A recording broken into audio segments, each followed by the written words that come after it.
وآخر دعواهم أن الحمد لله رب العالمين۔ آپ صلی اللہ علیہ وآلہ وسلم نے 3 ہجری محرم کے مہینے میں اپنی بیٹی ام کلثوم کا نکاح کیا تھا۔ آج مسلمانوں کو دیکھیے ذی الحجہ کی آخری تاریخ تک دوڑ لگی ہوتی ہے۔ کیوں؟ اگر مہینہ چڑھ گیا نا تو پتہ نہیں کیا ہو جائے گا، کیا ہو جائے گا۔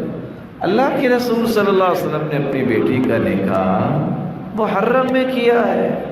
آج کوئی ہمت کرنے کے لیے تیار ہی نہیں ہوتا، ان سے کہہ دیا جائے نا محرم میں شادی کرنے، کہتے توبہ توبہ، نا نا نا، کیا ہو جائے گا، نا جی نا، یہ تو شادی کامیاب ہی نہیں ہونی۔ رسول اللہ صلی اللہ علیہ وآلہ وسلم نے اگر اس کے بارے میں کوئی سوچ نہیں سوچی جو آج سوچی جاتی ہے، تو ہمیں بھی اللہ کے رسول صلی اللہ علیہ وسلم کی پیروی کرنی چاہیے۔